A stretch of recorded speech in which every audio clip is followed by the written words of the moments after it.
자, 수시와 정시에 대해서 최대한 짧게 설명을 해보겠습니다. 자, 수시와 정시, 학종, 논술, 정시, 교과, 비교과, 학생부, 수능, 세특, 자소서, 적성, 진로창의, 봉사, 수상.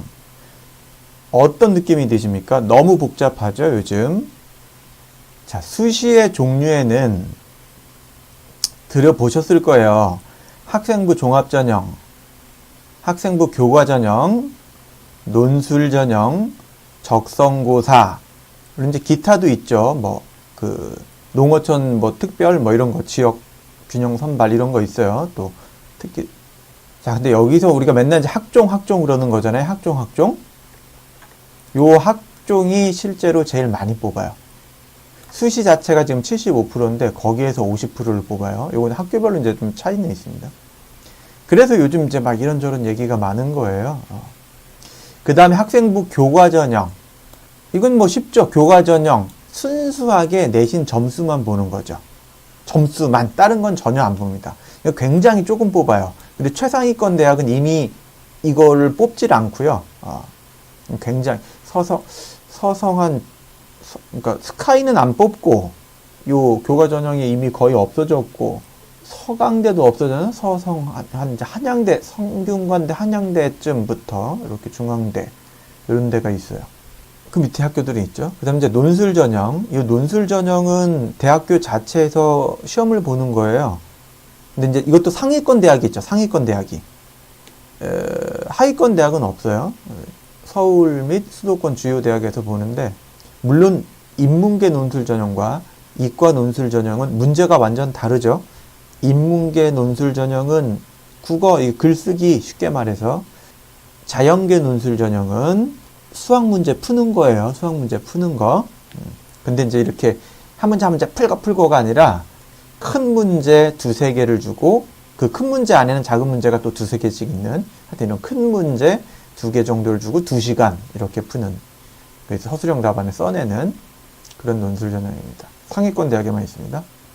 물론 아주 상위권은 아니지만 그래도 수요권 주요 대학인 한국산업기술대, 한기대, 한산대라고 하기도 하고 한기대라고 해도 보고 일부 대학이 있지만 주로 높은 대학.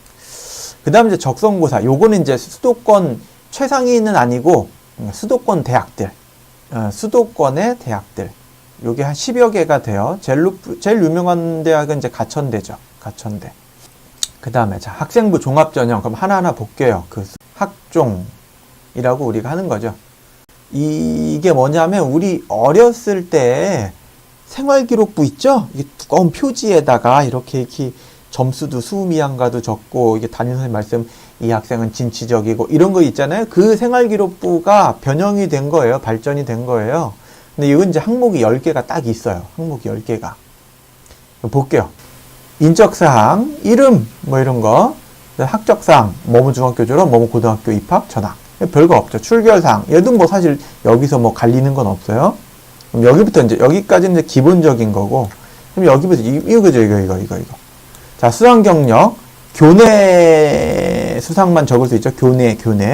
교외는 적을 수 없어요. 너무 그거 하기 위해서 또 문제가 많이 생긴다 그래서. 그 다음 자격증.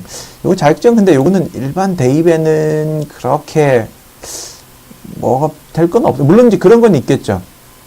이제 역사학과를 가는데 한국사는 그 자격증이 있거든요. 한자도 1, 2, 3급 있듯이 한국사도 뭐가 있어요.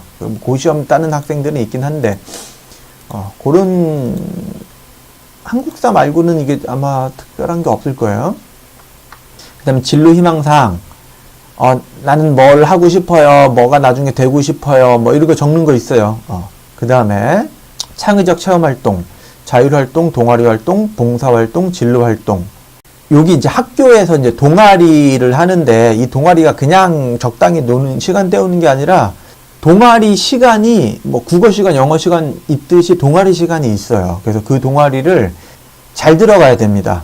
이공계 학생이라면 수학 동아리나 과학 동아리 들어가야 되고요. 꼭 들어가야 됩니다, 이거.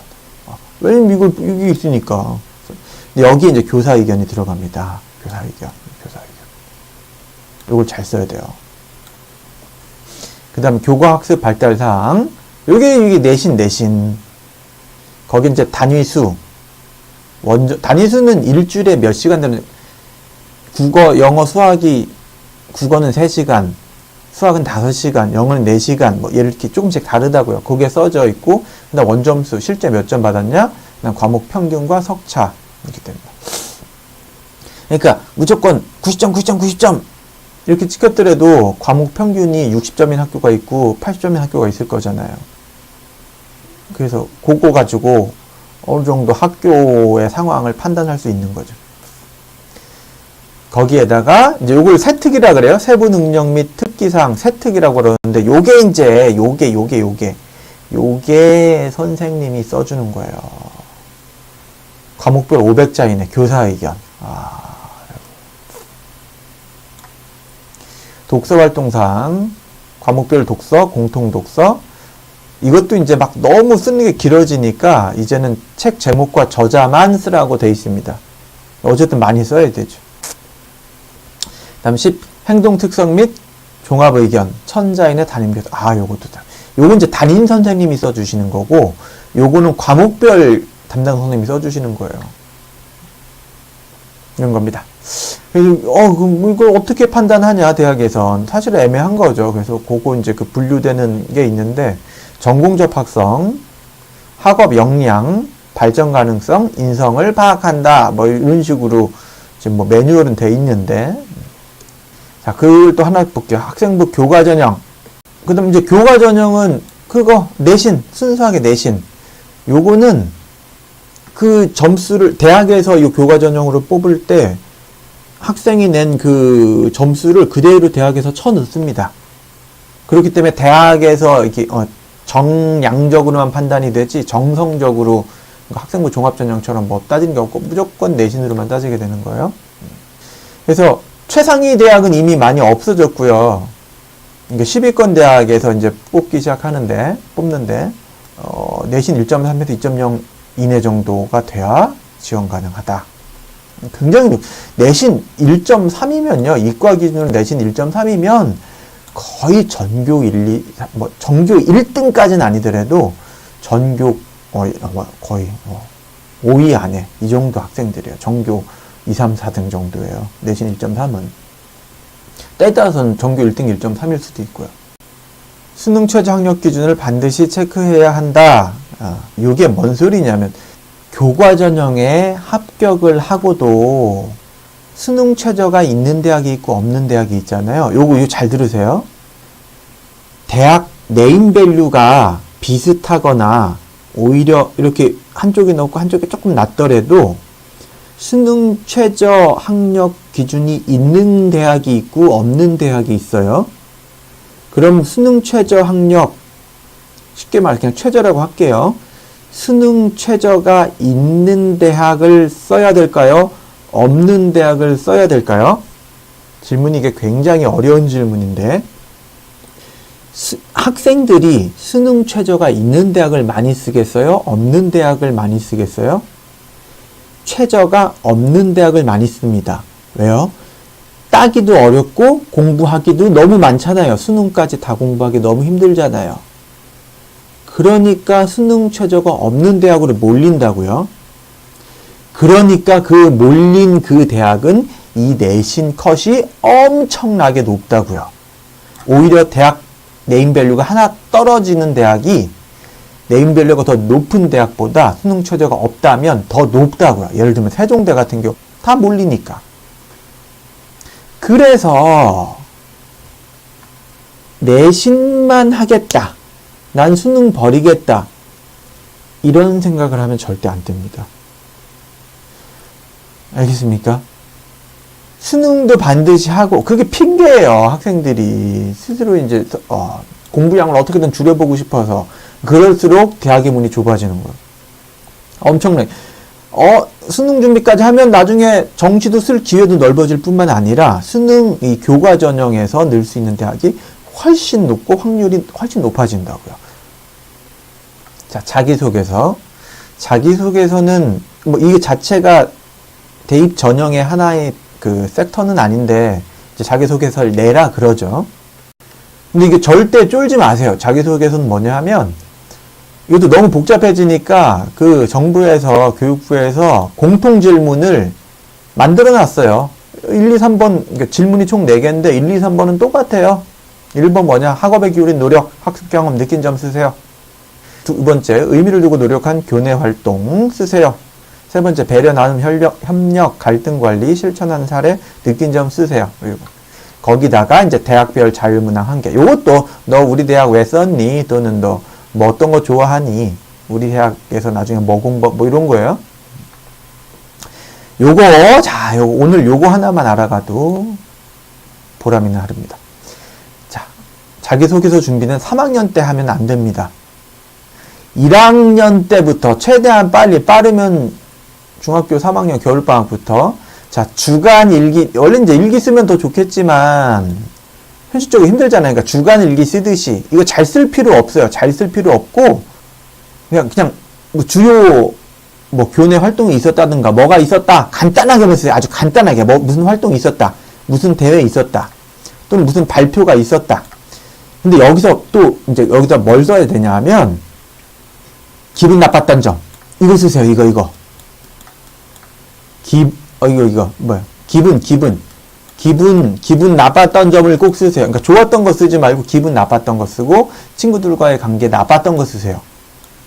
기록해 두세요. 그냥 이거 발표 준비하는데 친구들과 이런 점에서 굉장히 어려웠다. 어려움을 써놓으세요. 더 이상 시간 안 뺏겨도 돼. 써놓으세요. 이걸 써놓고 나서 나중에 3학년 때 이걸 보고 쓰면 된다고요. 여기서 갈등 해결 과정을 쓰면 된다고요. 갈등 해결. 이렇게 좋게 해서 결과를 이렇게 발표했다. 이런 거. 굉장히 구체적인 사건이 보여야 돼요. 그래야 신뢰도가 높은 자소서가 됩니다. 뭐 방학 때마다 한 번씩 이렇게 검토하고. 알겠죠? 그 다음에 논술 전형. 자, 논술 전형은 물론 이제 수도권 주요 대학에서 있죠. 최근에 난이도가 쉬워짐. 난이도가 쉬워졌다고 해서 뭐 평범한 내신 문제처럼 쉬워진 건 아니에요. 그러니까 쉬운 학교도 있어요. 이대 같은 경우 조금 쉬운 편이고. 근데 이제 한 5, 6년 전에는 너무 어려워서 막 대학 과정도 살짝 보여지고 그랬는데 이제 너무 어려워진다고 교고 과정 절대 넘지 말라고 이제 교육부에서 압력을 넣어서 절대로 고교 과정을 넘어서는 걸 절대로 출제하지 못합니다. 어떻게까지 견제를 하냐? 교육부에서. 이 문제는 고교 과정과 어디에서 연계가 돼 있다. 어디를 출제한 것이다라는 거를 증빙 서류를 내야 돼요. 교육부에. 그렇기 때문에 절대로 대학 과정, 고교 과정이 없는 대학 과정을 내거나 그럴 수 없다. 쓸데없는 삽질하지 말라. 이런 겁니다. 그 다음 이제 정시가 제일 쉽죠. 수능만으로 가는 겁니다. 수능만으로. 우리 옛날에 가나다군 이렇게 지원했었잖아요. 그거랑 똑같아요. 가군에서 지원, 나군에. 근데 이제 여기서 이제 4합 7, 3합 5, 2합 4 이게 무슨 말이야? 뭐 수시에서 수능 최저가 있잖아요. 그게 이제 학교별로 4합 7, 3합 5, 2합 4 이런 기준을 만드는 데가 있어요. 뭐 예를 들어 2합 4 이러면 두 과목에서 4등급을 넘어가면 안 된다. 예를 들면 2등급을 국어, 영어에서 이렇게 받았다. 2등급, 2등급. 그럼 합이 4죠. 그럼 요거는 되는 거예요. 근데 만약에 2등급, 3등급을 받았다. 그럼 합이 5잖아요. 그럼 이런 조건이 있는 대학은 떨어지는 거죠. 이게 최저를 못 맞췄다. 이렇게 되는 거죠. 3합 5 세죠. 얘는 예를 들면 1, 2 언수외에서 예를 들어서 물론 탐구가 될 수도 있지만 1, 2를 찍으면 여기는 통과. 2를 찍으면 탈락이 되는 거죠. 여기서 최저에 패스를 못하는 거예요. 이거 굉장히 어렵습니다. 1, 2가 쉽지 않아요.